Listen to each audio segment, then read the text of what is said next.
शुक्लांबरधरं विष्णुं शशिवर्णं चतुर्भुजं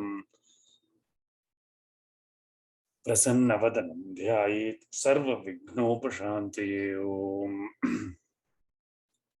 सिन्दूरारुणविग्रहां क्लेनयनां माणिक्यमौलिस्फुरतारानायकशेखरां स्मितमुखीमापीनवक्षोरुहां पाणिभ्यां मलिपूर्णरत्नचषकं रक्तोत्पलं बिभ्रतीं सौम्यां रत्नघटस्थरक्तचरणां ध्यायेत् परामम्बिकाम्। ॐ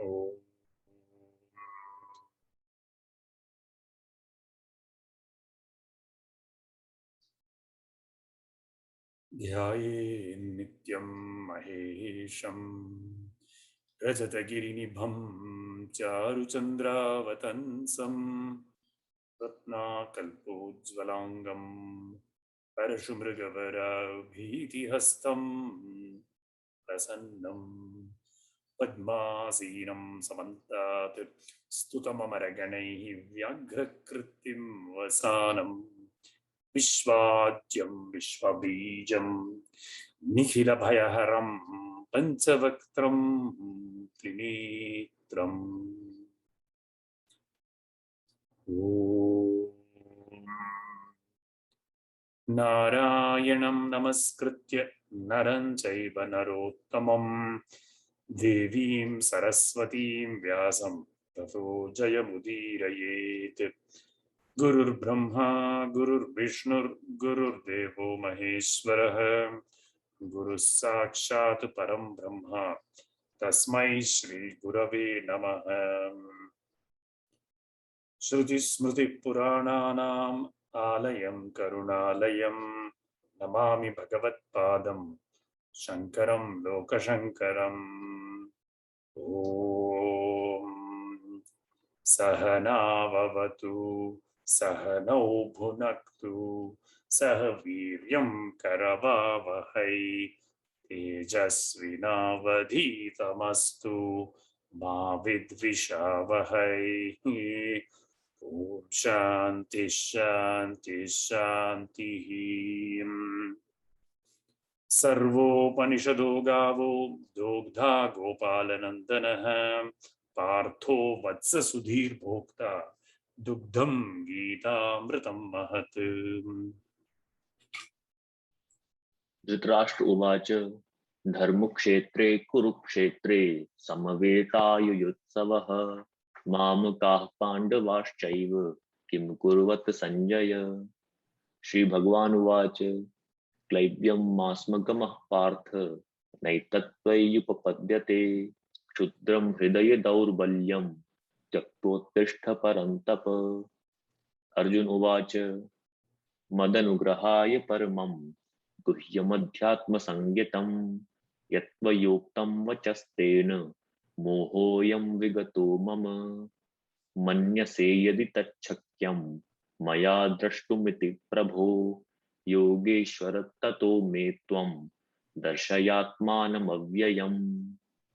श्री भगवान उवाच न तु मां शक्यसे द्रष्टुम् अनेनैव स्वचक्षुषा दिव्यं ददामि ते चक्षुः पश्य मे योगमैश्वरम्।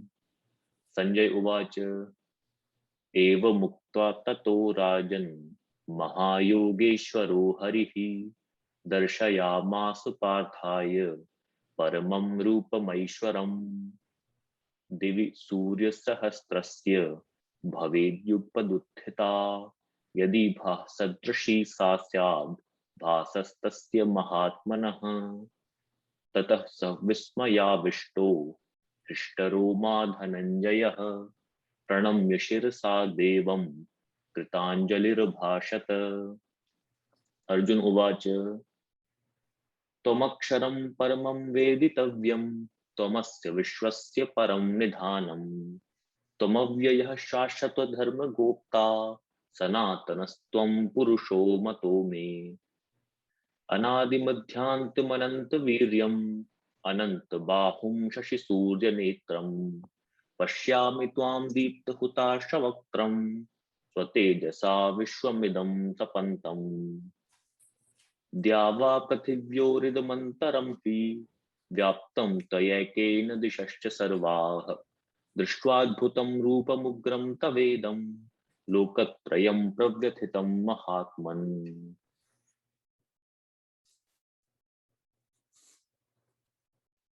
Thank you, Shalab. Very nice. Acha. So where were we? Shraddhatraya Vibhaga Yoga, correct? Yes, sir. Very good. So we have come Or to, I believe, finished verse 3. first 4, Professor. 4 also we finished. Yes, sir. Okay. So moving to 5. Okay. So this, as I said, most important verse in this preliminary section is Sattvanurupa Sarvasya Shraddha Bhavati Bharata Shraddhamayo Ayam Purusho Yoyat Shraddha Sa Eva Saha. If you want to know a human being, know what is their Shraddha. It's the direct litmus test of them. The faith in all living beings, O Arjuna, is shaped by the mind according to the specialized impressions it is endowed with. Vishishta samskara samskaropetantah karananu rupa sarvasya pranijatasya shraddha bhavati bharata. Yadi evam tatah kim syaditi. So what? Uchyate here. Shraddhamayah, Shraddha Prayah, Ayam Purusha. Man here in this transmigratory life is largely determined by his faith. So, in the sense, the mental aspect of man, what his thoughts are, how are they directed, how does he or she apprehend situation? Suppose a situation happens, how do they interpret it? Right? Then how do they process the situation? And then how do they act based on that processing? This threefold, right? Because what is a human being at very core? Input something, digest and export, black box. Human being has a black box, right? So you all study Internet of Things nowadays, data science and all that stuff. Ultimately, everything is a black box, yes or no, Archit? Right? And in the black box, what are we looking for? We are looking for input processor, right? So signal processing. In all your, even this computer, you give it some input, the input comes from the keyboard, it comes from the microphone, it comes from the camera, this input. Now, silicon-based units, as computers, as we call, they have a particular way of processing, right? Okay. Now, even in computers, we have the latest chip. I don't know what it is. Intel is always coming out with some faster and faster chip, turbo processing, so many gigahertz clock, faster processing, right? So you may say that instead of Shraddha Mayo, Chip Mayo, I am some computer. You know, this computer is essentially its chip, right? If the chip is too slow, you cannot run it very fast, it will collapse. If you apply the latest operating system, and of course, also RAM, no doubt, you need memory, RAM. But ultimately, if those two are not up to speed, whatever good input you put, it may not process it, right? But a good one, high level chip with adequate memory will process input intelligently and it will produce something useful, right? Okay. So so now if you ask for a human being, because, you know, this is a very powerful point. You know, if you study psychology or sociology, there are so many ways in which people study psychology, right? They're trying to, you see, the modern psychology is mostly concerned with the classification of abnormal behaviors, right? You understand? But Vedanta and yoga have always been more concerned with the theory of personality itself. And the beauty of Vedanta and yoga is how can we improve ourselves? That is, not just get to what we think of as normal, but to even reach a higher level of function. Okay, that is because probably in the society in which these works were produced and these insights were gained, that a large number of people were functioning so-called normally. I mean, normality is a continuum. There is no one definition of who is a normal. There is a continuum. Everybody is mad to some extent and everybody is sane to some extent. Correct? This the rishis recognized. So they didn't bother with classifying normal and abnormal. Okay, they were concerned with supernormal. How can we get beyond this human plane of experience? And so what they realized, and they found this very interesting and beautiful fact, that as a man is, what is it? As his faith, so is the man, you may say, right? Now, you can think of different faiths. If a man's faith is to make money, that's the faith. Nowadays, most prevalent. In English, they call it the god is Mammon. Mammon is the god of money. It's not wrong. I mean, don't get me wrong. In our Hindu faith, we have Lakshmi Devi and we pray to her, and wealth is good, right? Dharma, Artha, Kama, Moksha was said, right? But not alone. It is a means to an end, right? But suppose one makes that the end itself, then you will have a certain personality. Your breathing, drinking, sleeping, eating will all be focused on optimizing your life to making more money, right? That will be healthy only to a point, right? A certain fraction of activities should be devoted towards making money. But if it becomes excess, then it's going to have some problems, correct? And you can see those afflictions quite commonly. If not enough energy is spent on those activities, also there will be a problem, right? This is very important to realize, right? So a golden mean, a balanced approach, right? What does Bhagavan Sri Krishna say? Aharasya viharasya. Remember that verse. In ahar and in recreation, he who is moderate in his habits, doesn't sleep too much, doesn't sleep too little, right?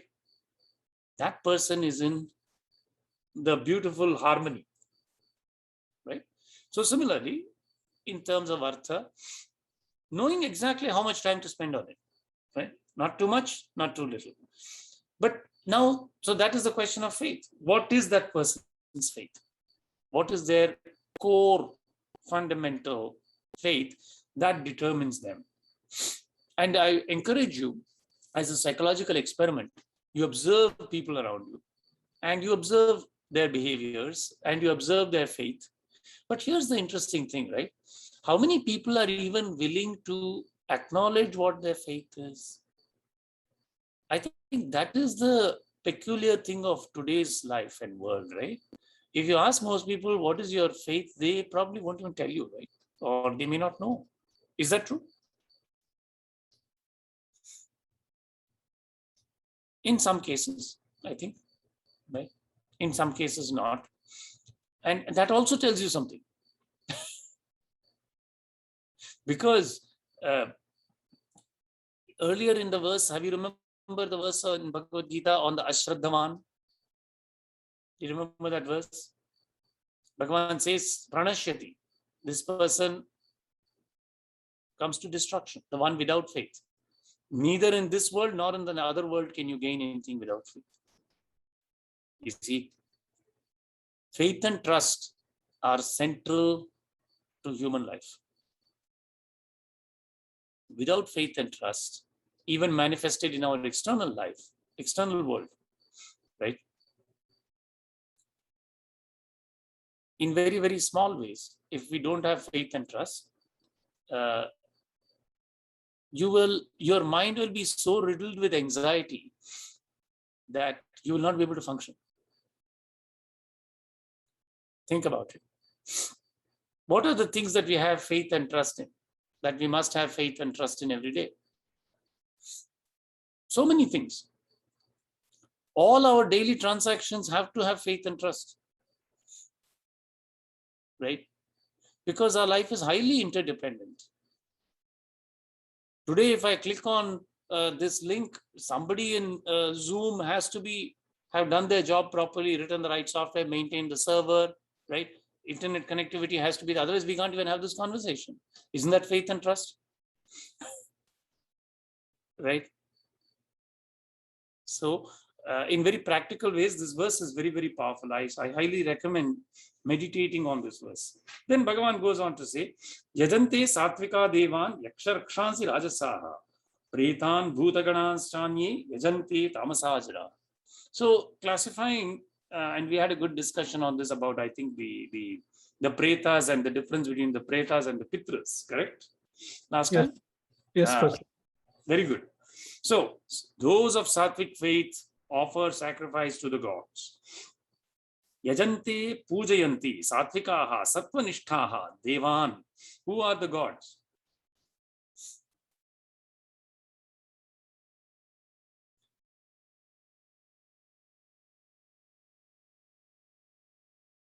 In our Hindu faith, there are 33 crore gods.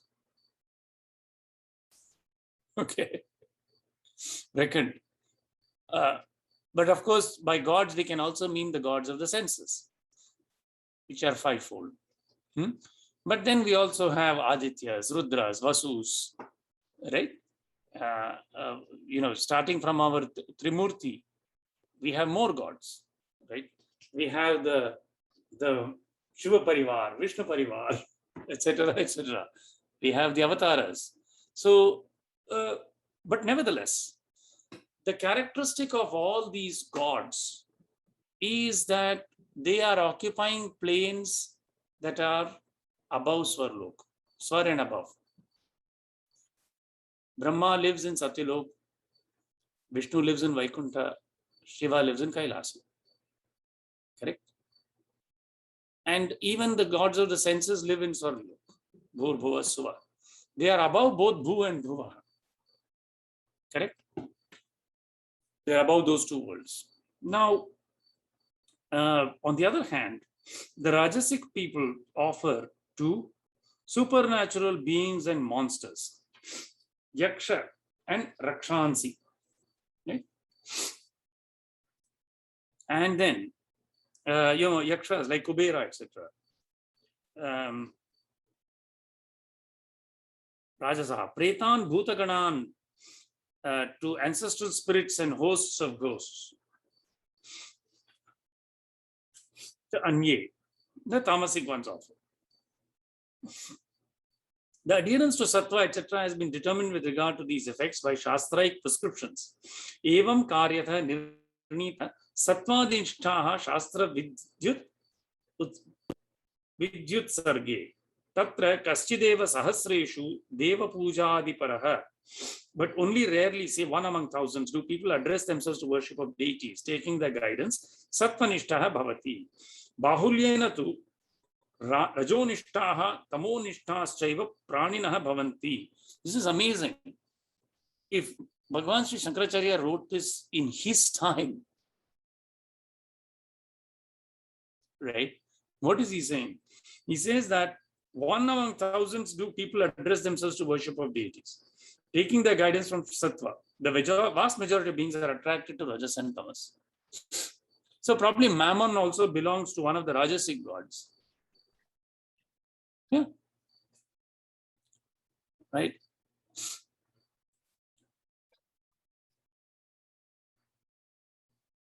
Now, how is this the case? Number 5, please.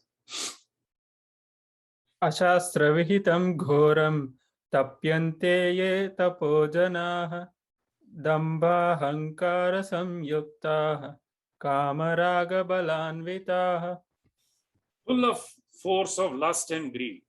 Ashastra vihitam ghoram tapyante ye tapojana.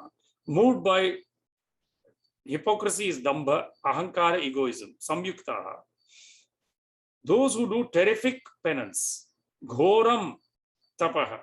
Ghoram is terrific, right? Tapyante, ye tapyante.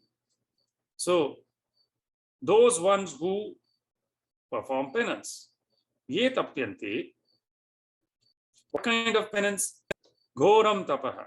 Ye janaha tapyante. Those people who do penance. What kind of terrific penance? What kind of penance is it? Ashastra vihitam. It is not ordained by the Shastras. Dambham. It is moved by hypocrisy. Ahankaram, egoism. And it is also kama raga balanvita, full of force of lust and greed.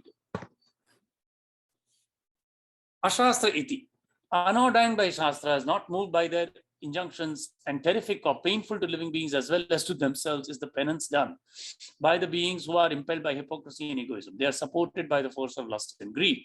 This may also mean that they are full of lust, greed, and force. So, you have seen when Bhagavan here is saying painful to living beings. So offering bali, sacrifice, taking a goat and cutting it and putting it. You see, these are Rajasic prayers, right? Hedge fund on Wall Street, also Rajasic prayer, right? Same thing. Some god is being worshipped there, right? So, moving forward, number 6. कर्षयन्तः शरीरस्थं भूतग्राममचेतसः मां चैवान्तः शरीरस्थं तान् विद्यासुरनिश्चयान्. Right. Such senseless fools, enfeebling the organs of the body and persecuting also me dwelling within the body, know them to be demoniacally resolved. Tan vidhaya, them you know, asura nischaya, of having demonic resolutions. Whom? Karshayantaha. Karshayantaha. Krishi kurvantaha. Sharirastham. So the Krishi kurvan is the enfeebling. Bhutagramam karana samudayam achetasaha, who enfeeble the sense of the body and also me Narayana, the witness of their activities, and those of the intellect, by failing to carry out my commands. Avivekinaha mam cha eva tat karma buddhi sakshibhutam anta sharirastam narayanam karshayantaha. Know them to have demoniac results. Know them in order to shun them. 3 kinds of fools are discriminated. 3 kinds of food are discriminated here, each distinguished by characteristics like relishability, oiliness, etc. They pertain respectively to the 3 groups, sattvic and so forth, being pleasant to people who are sattvic. From the fondness one has for these kinds of foods, one should know oneself to be sattvic and so forth. The sattvic food may be sought after and the others rejected. The same is the case with the division of sacrifice. In the 3 groups, the sattvic types are to be chosen and the others shunned. So starting with aharam, right? So how do these, fools who are doing ghoram tapaha, essentially, what is man's interaction with the world? What is its purpose? Right. To live in harmony with the cosmic law, with Rita. Right? When man lives in harmony with the cosmic law, he is said to achieve his purusharth, dharma, artha, kama, moksha. Okay? On the other hand, if one keeps tormenting the body, over-exerting the organs, out of synchronization with the circadian rhythm, right? You see what I'm saying? Torturing it. To what end? Right? See, the body is an instrument given to us. Is it an infinitely long-lasting instrument? No. It is like a car or a piece of clothing that you wear. The purpose of the car is to get you from destination A to destination B. Unless you know what is destination A and what is destination B, if I take the car and drive it around, I don't put the right kind of gas into it. I don't do the oil change at the recommended maintenance intervals. I drive it at high speed. I drive it in the wrong gear if it's a manual shift. Tell me what it is going to do. What will it do?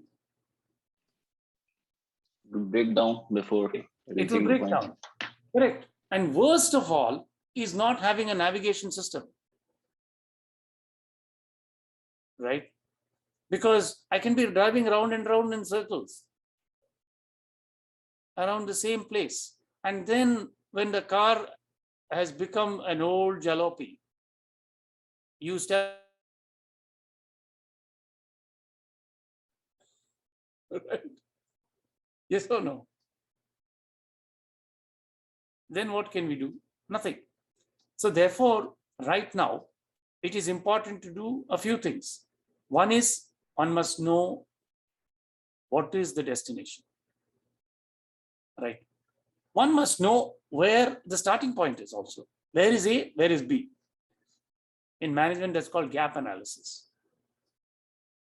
Right?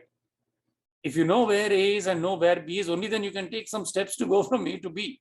If you don't know either, forget it. You will be going around in circles only. Right? Once you've determined where is A, what is B, and you've found a person who can show you the path, who can give you the directions, then you have to also do your job. I mean, the navigation system will only tell you how to go and what are the permitted speed limits, correct? Allowable speed limits. So you have to plan your journey now. Okay, I have to go through these country roads at 30 miles per hour. I cannot exceed. On the highway, I can go at 70 miles per hour. This kind of planning you have to do. How much gas do I need for the trip? Don't you plan? Check the tires, make sure the pressurization is okay. Is there enough windshield washer fluid so I don't run out of it if I go into a rainstorm? You check the weather, correct? We do all this on a road trip. It's a road trip, right? And now we have to check the fitness of the body. So, okay, how fit is the body? And now what is the first step to keeping the body fit?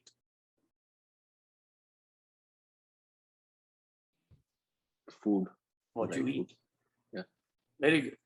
Now you see the segue from 6 to 7. Now you see the connection between 6 and 7. 6 and 7 are not like just like that put together, but this little bit had to be filled in to explain to you why. This we have to understand that Bhagavan is saying, don't drive your car round and round in circles and run it out of gas, and don't do that. Do now the next step, 7. So now let us read 7. आहारस्त्वपि सर्वस्य त्रिविधो भवति प्रियः यज्ञः तपः तथा दानं तेषां भेदमिमं शृणु. Very beautiful, thank you. Aharaha tu api sarvasya. And all 3 kinds of food are dear to all who eat. Priyaha, priya is dear, right? Trividha, 3 kinds. Bhavati is of all. Yajnaha, tapaha, tatha danam. Yajna is sacrifice, tapaha is a penance, and charity also. There is a threefold, because this whole topic of this chapter is what? Shraddhatraya Vibhaga Yoga, right? So we are trying to understand what is the faith of a human being. Is it sattvic, rajasic, or tamasic? How does food affect it? What are the pleasant? What does each type find pleasant? And also similarly, as regards to, because later we will read very important point Bhagavan will say, that there is a lot of misunderstanding as to karma. Should we do this? Should we not do this? What should be done? What should not be done? Even the wise are confused. But Bhagavan gives the final word in the Gita. He says, Yajna, Dana, Tapa, these you cannot stop. They must continue at all times. As long as one is in the body, Yajna, Danam, Tapam should not stop. This is what Bhagavan's well thought and sage advice to us is as human beings. So therefore, he is separating Annam, Yagyam, Danam, Tapam. Their divisions he is now going to give. Let us look at 8, please. Ayu sattvabalarogya sukhapriti vivardhanaha rasya snigdha sthirarudya aharaha sattvika priyaha. Very beautiful, right? Ayuhu, length of life. So what is Bhagavan saying? Remember that car analogy. You want the car to give you long mileage. Because sometimes you may not know fully where A and B are.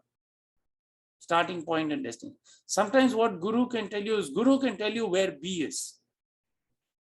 But you may not be able to understand in your own reckoning where A is. Okay. So you may not be able to reckon the distance between A and B. So what is it better to get a car which will give long mileage, right? If you don't know how long the journey is, your better bet is to take a car with a very good mileage, long lasting car. So ayuhu. So then you must put food into the body that will promote your longevity. Ayuhu. Sattva. Again, strength of mind here translated as mental strength. Balam, power, strength, right? Arogya. That is no roga, no disease, undiseased state, healthy state, power, that is health. Sukha, comfort, even pleasure. Priti vivardhanaha, pleasure of the senses, right? So ability to enjoy good smell. If you get COVID, you lose your sense of smell, right? I'm told, and taste. Not good. That is obviously illness, right? The Indriyas functioning perfectly and beautifully is a consequence of many factors. One of them, which is food, very importantly, food. What you eat makes a difference, right? So, ayuhu iti, foods that promote the complex of longevity, mental strength, power, health, comfort, and pleasure. And actually, those foods tend to be rasyaha, having something called a rasa. Okay, so I'll give you an example. Sometimes I'm fortunate enough that people from their kitchen garden bring me fresh tomatoes or fresh beans or fresh okra, bindi. You cut it that day and you cook it. I tell you, the taste is just, it has rasa. Now, the sad practice, which unfortunately we've all gotten into out of necessity, is what do? We buy the vegetables on one day and we put it in the fridge and then we cook it like 3 days later, 4 days later, right? You can actually see the rasa slowly evaporate from that vegetable.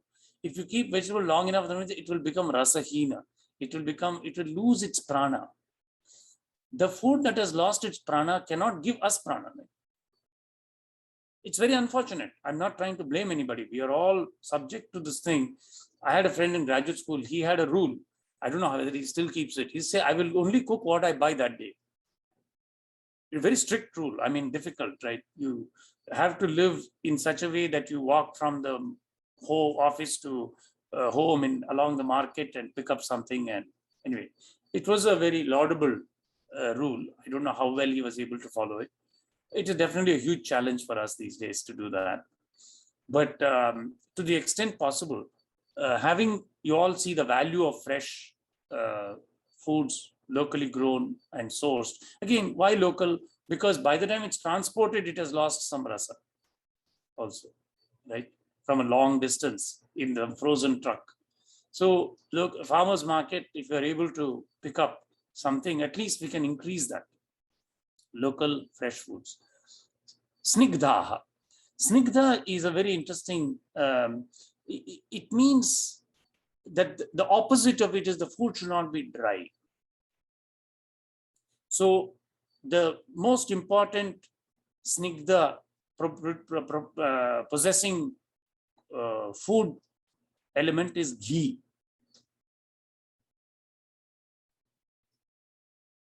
Ghee is good for you within limits and accompanied by good exercise. But nowadays, people have got scared of ghee. Well, because the body has not been maintained, right? If you put a high octane fuel into a car which has never been maintained properly, it's not going to run well. But good ghee is the epitome of snigdha food. It will increase your sattva. Okay. The problem is our lifestyle has become very sedentary, so we don't exercise at all. And then we get scared of the good things also, and we run away from them. This is stupid. You know, ghee is the best fat you can find. But again, mitahara, in moderation, right? Not atyahara. Correct?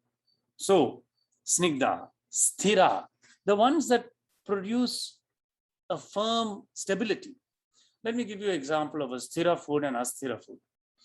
You come home very hungry in the evening, okay? And you pick up some, you know, this murmura or some chips or some cheese, what are those things? Cheese balls or something, those big puffy things I see in the supermarket. And you eat those. Those are exactly not sthira. They are not going to ground you. They are going to aggravate your vata tremendously. Okay. On the other hand, you pick up, you even have a bowl of oatmeal, fresh prepared, or you have, if you're even more lucky, there is some halwa made of, suji, or you have something like that. It will ground you. It will give you strength. Right? Big difference what type of food you eat, right? Good annam, rice with good, which is prepared in South India in different ways. These kind of things are very grounding. If you eat it, you will feel strong, energized, good. Again, in moderation. Right? Sthira. Hridya. Hridya, he has given here translation as sthiraha, chirakala sthayinaha, chirakala sthayinaha.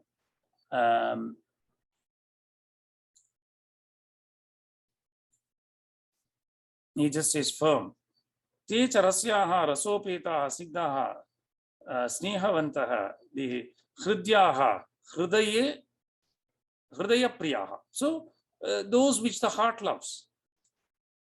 Okay. If you read all our stories of the gods and you look at all the festival foods when properly prepared, all of them are hridya. Like Devi, good annam, dadhyanam, food with annam with dahi, rice and dahi, rice with good, right? Modaka, right? Payasa. Right? So in fact, the peculiar thing is, if we actually follow the festival foods and eat them in moderation, each of them is actually tuned to the Indian climate at that time, what you should be eating. Chanaka at the time of Navaratri, right? Made as sundal in the south, right? So again, you just do this. You take some kala chana, soak it overnight, cook it in the cooker. Next day, you just even eat it just with salt, lightly salted. Very stabilizing. It will give you tremendous power, right? You take some peanuts, soak them. Next day, you lightly fry them in a little bit of oil, add some coconut, eat it as a snack.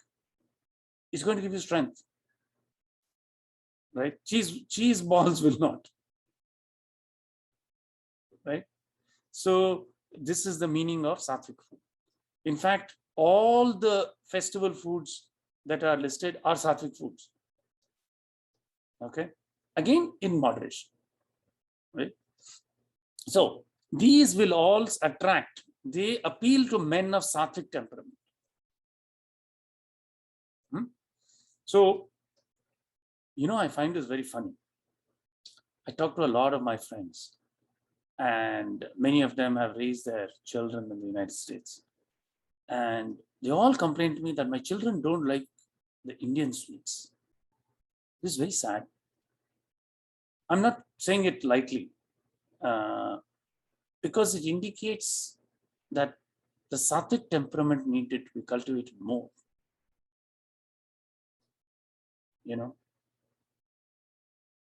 I'm very fortunate.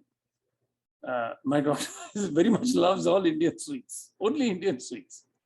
Okay, the most traditional ones. You see, this is a good sign, because it is indicating attraction to sattvic foods, right? Very important, because then that will improve. You eat that, it will improve your mental strength, incline you towards. See, another thing, they were very smart. Many people go to the festivals because there'll be some good food, right?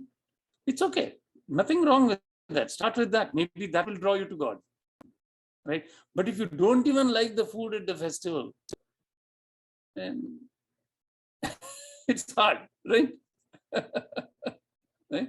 And you see, we take it as a prasad. We take it as a gift of God himself or herself, right?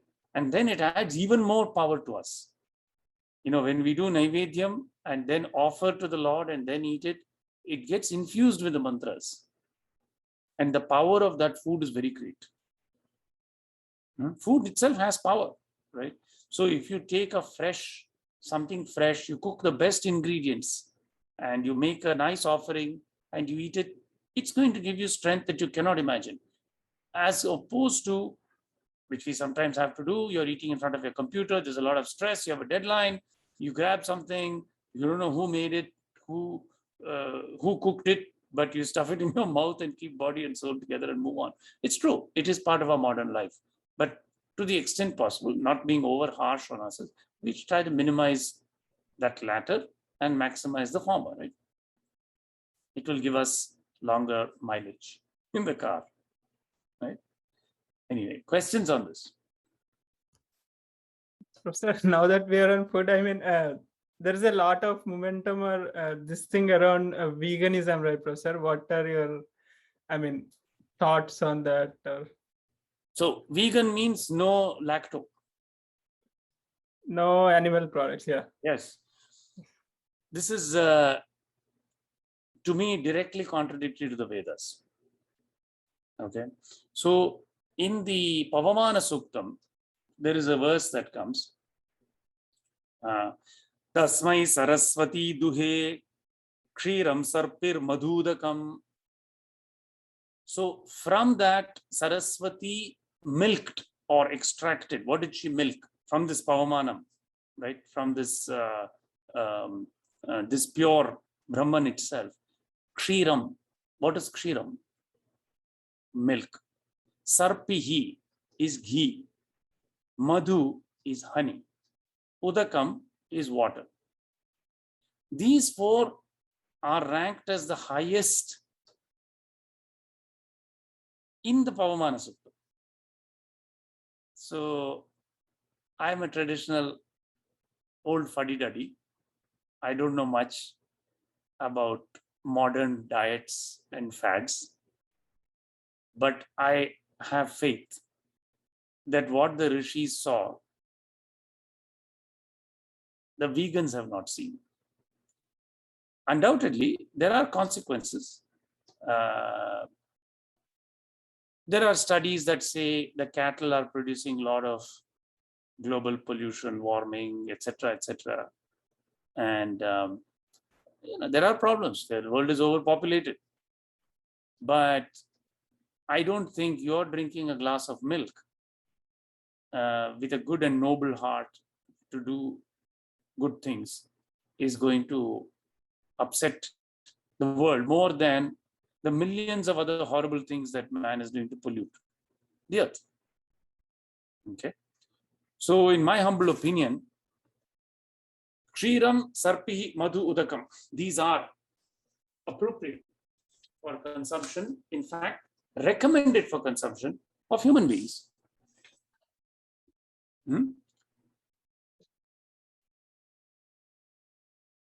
Yes, Professor. Sometimes, I mean, the ethics versus, I mean, the way the basically animals are treated these days, I think that's what their arguments are. So just, yeah. Absolutely. So, how are the exactly? So you can source your products as best as you can. There are farms here. So again, what kind of milk you take, it makes a difference. This process of homogenization, beating it up, passing it through thin films, beating up the fat molecules, all this processing is less desirable, undoubtedly. But you can get farm fresh milk even today in even United States. You can get milk without bovine growth hormones. You can get milk from grass-fed cows even in supermarkets. And so, unfortunately, this is the nature of the world we live in. They are far more expensive than the conventional milk, which is ridiculous. But that's the way life is. The good stuff is insanely expensive sometimes. But, to the extent possible, we can select and choose those better products. There is a lot of animal mistreatment in production, dairy production, conventional dairy production, assembly line is definitely not good. But one can choose within that to the extent possible. I personally don't think that it's necessary to give up milk and ghee and other things. But that's my opinion. I mean, it's not an absolutist position. If somebody chooses to do that, that's fine. I've given you my logic. And yeah. Thank you, Professor. Of course. Any other questions? Okay, thank you, Rakesh. Good question. Should we move to 9?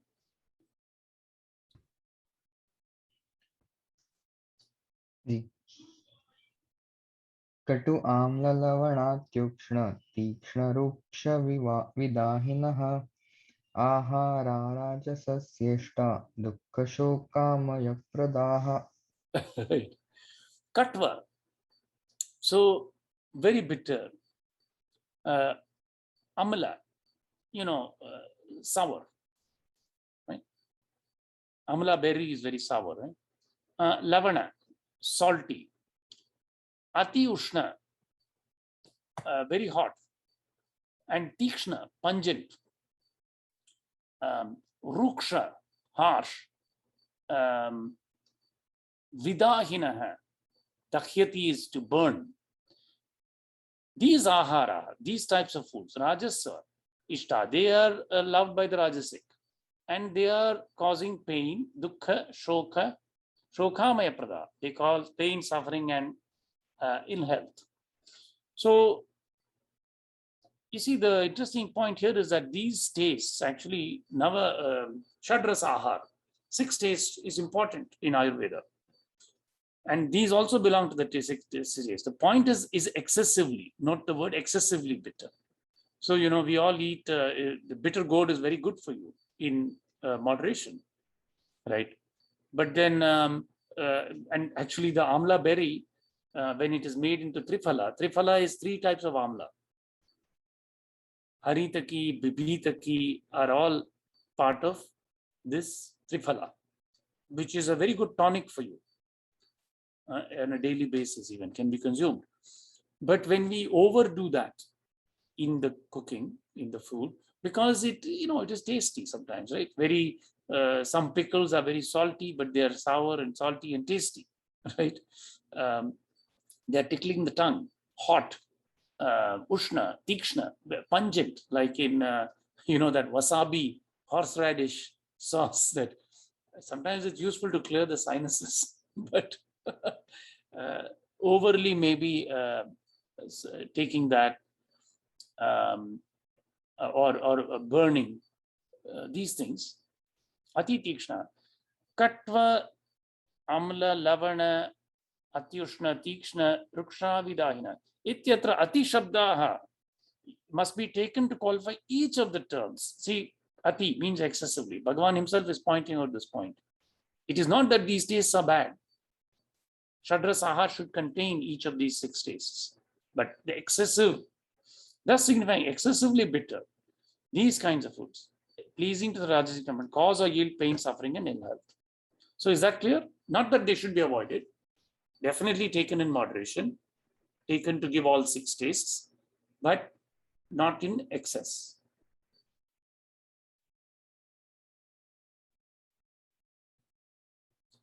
Uh, 10, please. यातयामं गतरसं पूतिपर्युषितं च यत् उच्छिष्टमपि चामेध्यं भोजनं तामसप्रियम्.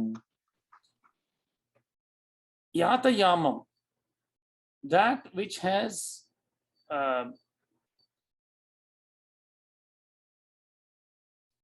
mandapakva, which is not ill cooked. Gatarasam, tasteless. Puti, smelling, paryushitam, decay, chayat. Uchishtam, that is actually food eaten leftovers of others. Chamedhyam, and impure. Bhojanam, tamasa priyam. These are pleasing to the tamasic mind. Now, if food gets into a very cultural kind of a situation, mostly in Bharat Varsh, it is very clear what is sattvic food. In all the regions, you will find sattvic food. But you see, food is a very, very cultural issue. But nevertheless, there are certain dishes which are very clearly tamasic.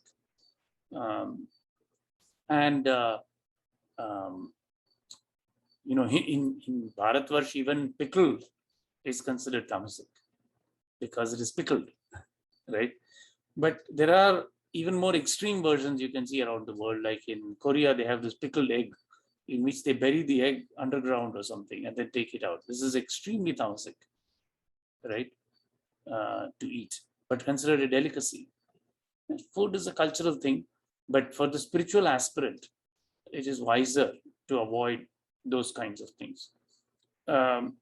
If the food is not well cooked, and this is a sad thing you encounter a lot, half cooked, there is a great obsession with salad in this country. Some kinds of vegetables can be consumed in raw form, but Ayurveda does not recommend consuming a lot of raw vegetables. It is quite vata aggravating. So large consumption of salads is not good. In our Indian type of cooking, all the vegetables are cooked. Only there is a small, like grated carrots sometimes will be served on the side with a little bit of garnish of some type. But generally our vegetables are fully cooked, and this is good for the body. Manda pakva will cause stomach problems. Puti is durgandhi, having smelling. I mean, if you bury an egg for how many days, what is it going to smell like, you think, when it comes out? Anyway, we cannot, as I said, food is a cultural thing. And gatarasam, if you keep a vegetable for too long, it's going to have lost its life. Even if it is not gone bad, it may have nothing left to give. Paryushitam. Cha pakvam sat ratyantaritam cha yat. So, see, they were so strict. Food that is cooked and kept throughout the night. Paryushitam. Nowadays, people advise me, make your food for 1 week and store it. right? In those days, this was considered, and there is actually more science we do. You see, it is not good. So the proteins start to decay even at low temperature. They undergo transformations, and that creates. But it is not easy. I'm not trying to be. It is difficult to have daily fresh cooked food, but there is a lot of value if one can have that. But in the old days, it was a very, very bad thing to keep food overnight and eat the next day in most households. Well, there was no fridge for one thing. So that kind of automatically guaranteed that you would not keep anything for the next day. You can't store it. You will immediately smell and stink. So you'll have to throw it. Or you have to cook well within, with a very careful calculation. At any rate, intentionally cooking food in large quantities to keep it later is never been considered a sattvic thing. But modern life is difficult. Right? Modern life is not very supportive of these things. Whether we like it or not, sometimes we have to do this. Right? But to the extent possible, we try to gear our lifestyle such that we can avoid to whatever extent possible. Because at least let us not rejoice in it, because that would indicate a very tamasic temperament. Sometimes you may say, okay, well, today I have to consume this. It has, there is the question of wastage also. This is a problem for us living in single or, household where you cannot easily distribute the food to those who need. So there is some like Rakesh was saying, there are other factors. But nevertheless, the point is clear that at least one should not be enjoying, looking forward or planning to have old food. And of course, the uchishtam. I mean, again, this is a very cultural thing. In some cultures, everybody eats from the same plate, large, giant plate. In certain Muslim cultures, it's highly prized as but actually, as life has evolved, more and more people are seeing the value of the Gita. Eating like that is going to transmit more diseases. It may seem very brotherly, but increasingly you're seeing the acharam of the old days is coming back. People are wearing masks. People are keeping their bodily fluids to themselves as much as possible for health. Right? So much wisdom in the Gita from so many thousand years ago.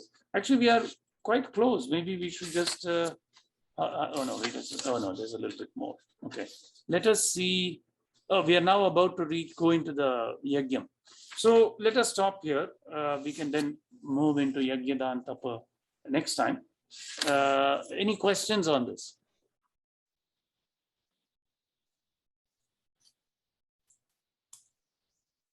One small question.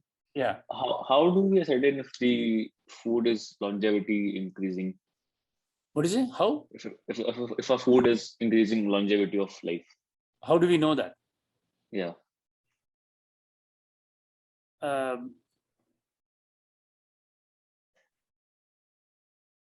All these characteristics of the food that are given. So Ayurveda is probably the best resource, being an Upaveda, for you to figure out what diet for your dosha is best for, because that is what it is. It's Ayurveda. It is the knowledge of the length of life, right? Pranayam helps a lot. Pranayam increases your longevity. It's a yogic way of increasing longevity.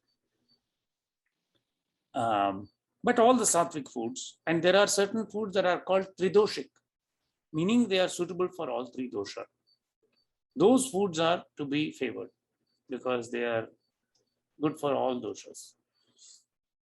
This interesting point about Bhagavan says here, chamedhyam, impure, and he says unfit for use in worship. See, this was a very fantastic thing. My mother was saying the other day, this business of havish, havihi. Havish is something that is offered in the yajna, fire. It has to be fresh cooked. And on Shraddha days, for the ancestors, when we do the Pitra yajna, it has to be prepared freshly that day. In fact, in very acharam households, that havish is prepared separately from the food for eating itself. It is so pure. It must be made in a separate fire, in a separate vessel that is kept specially for that purpose. Okay. And the other day she was saying, in somebody, how the acharam and traditions have fallen in someone's house. She overheard, they said, oh, there is something in the fridge, let's offer that. To her, it was the most shocking thing, unheard of, to offer that. And that's what she was echoing, that this havis is a very special, freshly prepared. So food that has been kept in the fridge can never be offered to the Lord again. It is unfit for worship. So these things are deeply ingrained in our culture to improve our eating habits and thus make the mind more sattvic. So when we understand how the rishis prescribe these acharas and how they've come down over the years and tradition, undoubtedly, it is difficult to follow. But if one cannot follow, at least don't offer the old thing as needed. If you cannot prepare fresh, that's okay. You can offer a fruit, and that can be nivedya. That's okay. But at least we should know what not to do, which is pull old rice out of the fridge and offer it as always is for this reason. Why has that become a sort of thing in the mind? Is then we will also, try to eat better food. So we will increase our length of life, and then we will be able to achieve the goal of life more effectively. Does that make sense? Yeah. Yeah. Okay. Any questions on today's adhyaya?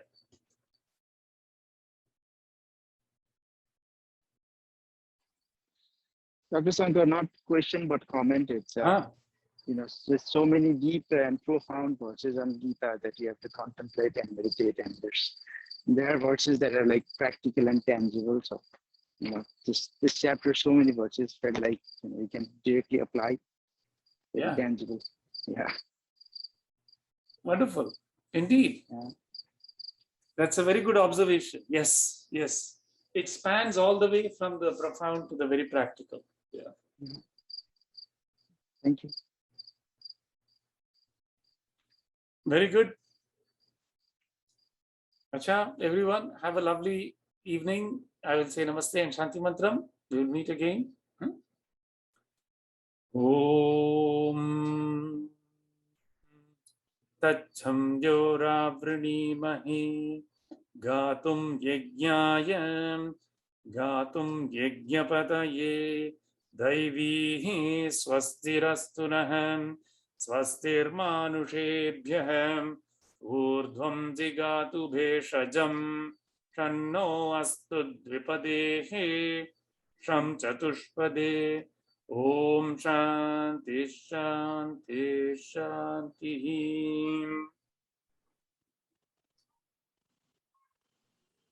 Namaste everyone. Very nice discussion. Namaskar. Namaste, Dr. Shankar. Yeah, see you in a week. Namaskar. Namaskar.